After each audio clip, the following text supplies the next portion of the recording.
ओम नमो भगवते वासुदेवाय। जय श्रीकृष्ण। राधे राधे।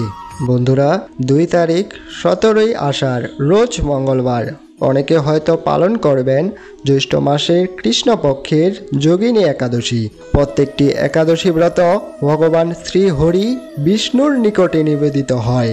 বলা হয় যদি কেউ একাদশীর দিনে ভগবান শ্রী বিষ্ণুকে স্মরণ করে এবং তার পূজা করে তাহলে সে ভগবান শ্রী হরির এবং মা লক্ষ্মীর আশীর্বাদ লাভ করতে পারে। একাদশীর ব্রত যারা পালন করবেন তারা অবশ্যই এই বিষয়টি নিশ্চয়ই জানেন যে যতক্ষণ পর্যন্ত না একাদশীর ব্রত কথা শ্রবণ করা হচ্ছে ততক্ষণ পর্যন্ত এই একাদশী ব্রতটি অসম্পূর্ণ হয়ে থাকে। যদি কোনো কারণবশত আপনি এই একাদশী ব্রতটি নাও করতে পারেন, কেবলমাত্র ব্রত কথাটি শ্রবণ করেও আপনি এই ব্রতের পূর্ণ ফল অনেকাংশে লাভ করতে পারেন। বলা হয় একাদশীর দিন সন্ধ্যাবেলায় ভগবান শ্রীকৃষ্ণ এবং মা লক্ষ্মীর উদ্দেশ্যে একটি প্রদীপ প্রজ্বলন করলে তা খুব শুভ ফল প্রদান করে থাকে। তাই এই কাজটি মঙ্গলবারের দিন বা একাদশীর দিনে অবশ্যই করবেন। এই ব্রত কথাটি একবার হলেও শ্রবণ করার চেষ্টা করবেন। আশা করি শ্রোতা বন্ধুরা এই ব্রত কথাটি আপনাদের ভালো লাগবে। শুরু করছি যোগিনী একাদশীর ব্রত কথা।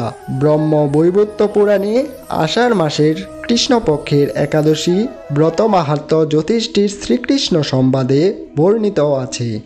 মহারাজ যুধিষ্ঠির শ্রীকৃষ্ণকে বলিলেন, হে বাসুদেব, আষাঢ় মাসে কৃষ্ণপক্ষিয়া একাদশী ব্রত মাহাত্ম্য কৃপাপূর্বক আমার কাছে বর্ণনা করুন।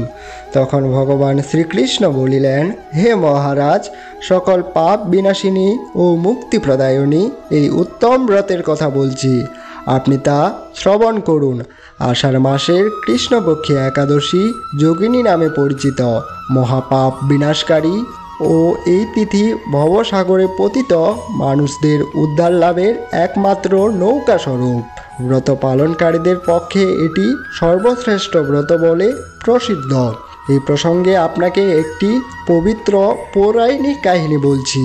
অলকানগরে শিব ভক্ত প্রণয়ন কবির নামে এক রাজা ছিল। তিনি প্রতিদিন শিব পূজা করতেন। তার হেমামালী নামে একজন মালি ছিল। প্রতিদিন শিব পূজার জন্য মনসহবর থেকে সে ফুল তুলে যক্ষরাজ কবিরকে দিত। বিশালাক্ষ্মী নামে হেমামালীর এক পরমা রূপবতী পত্নী ছিল। সে তার রূপের পত্নীর প্রতি অত্যন্ত আসক্ত ছিল। একদিন সে তার স্ত্রীর প্রতি কামাসক্ত হয়ে পড়ল। রাজভবনে যাওয়ার কথা ভুলেই গেলেন। বেলা 2 প্রহর অতীত হলো। আর্চনের সময় চলে যাচ্ছে দেখে রাজা ক্রুদ্ধ হলেন। মালির বিলম্বের কারণ অনুসন্ধানে এক দূত প্রণয়ন করলেন। দূত এসে রাজাকে বললেন সে গৃহে স্ত্রীর সাথে আনন্দে মর্ত। দূতের কথা শুনে কবির রেগে তখনই মালিকে তার সামনে হাজির করতে আদেশ দিলেন। এদিকে মালির পূজার সময় অতিবাহিত হয়েছে বুঝতে পেরে সে অত্যন্ত ভয় পেল। তাই স্নান না করেই সে রাজার কাছে উপস্থিত হলো।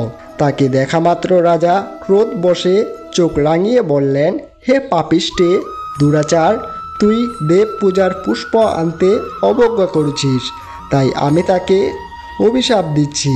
তুই শতকুষ্ঠগ্রস্ত হয়ে যা এবং তোর প্রিয়তমা ভার্যার সাথে তোর চিরবিয়োগ সংঘটিত হোক। রে নীচ, তুই এখনই এই স্থান থেকে ভ্রষ্ট হয়ে অধোগতি লাভ কর। কবিরের এই অভিশাপের হেমামালী তার পত্নীর সাথে স্বর্গভ্রষ্ট হয়ে দীর্ঘকাল যাবৎ কুষ্ঠরোগ ভোগ করতে লাগল। রোগের যাতনায় দিন অথবা রাতে কখনোই সে সুখ পেত না। এভাবে শীত গ্রীষ্মে প্রচণ্ড বেদনায় বহু কষ্টে সে জীবনযাপন করতে লাগল। কিন্তু দীর্ঘকাল মহাদেবের আর্চনের ফুল সংগ্রহের স্বীকৃতির ফলে সে শোকগ্রস্ত হয়েও বৈষ্ণব শ্রেষ্ঠ শিবের বিস্মরণ কখনো হয়নি। একদিন হেমামালী ভ্রমণ করতে করতে হিমালয়ে শ্রী মার্কণ্ডের ঋষির আশ্রমে উপস্থিত হল। কুষ্ঠরোগে পীড়িত সপত্নী হিমালয়কে দর্শন করে শ্রী মার্কণ্ডে তাকে জিজ্ঞাসা করিলেন, তুমি কার অভিশাপে এরকম নিন্দনীয় কুষ্ঠরোগগ্রস্ত হয়েছ? সে উত্তর দিল, হে মুনিবর, রাজা ধনকবীরের আমি ভূর্ত ছিলাম। আমার নাম হিমামালী। আমি প্রতিদিন মনস সহবর থেকে ফুল তুলে শিব পূজার জন্য রাজাকে দিতাম, কিন্তু দুর্ভাগ্যক্রমে একদিন স্ত্রীর মনোরঞ্জন হেতু কাম শক্ত হওয়ায় সেই ফুল দিতে বিলম্ব হয়। রাজার অভিশাপে এইরকম দুর্দশাগ্রস্ত হয়েছি। পর উপকারী সাধুগণের স্বাভাবিক কর্ম। হে ঋষিশ্রেষ্ঠ, আমি অত্যন্ত অপরাধী, কৃপা করে আমার প্রতি প্রসন্ন হন। তখন মাকুণ্ডে মুনি বললেন, হে মালি, তোমার মঙ্গলের জন্য শুভ ফল প্রদানকারী এক ব্রতের কথা বলছি। তুমি আষাঢ় মাসে কৃষ্ণপক্ষের যোগিনী নামক একাদশী পালন করো।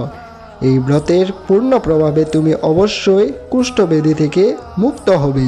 শ্রীকৃষ্ণ বললেন, ঋষির আদেশ শ্রবণ করে হেমামালী তাকে প্রণাম জানালো। পরে অত্যন্ত আনন্দে ঋষির আদেশ মতো নিষ্ঠার সঙ্গে যোগিনী একাদশী ব্রত পালন করল। এভাবে হেমামালী সমস্ত রোগ থেকে মুক্ত হলো ও পত্নীসহ সুখে জীবনযাপন করতে লাগলো। হে মহারাজ যুধিষ্ঠির, আমি আপনার কাছে এই ব্রত উপবাসের মহিমা কীর্তন করলাম। এই ব্রত পালনে ৮৮,০০০ ব্রাহ্মণকে ভোজন করানোর ফল লাভ হয়।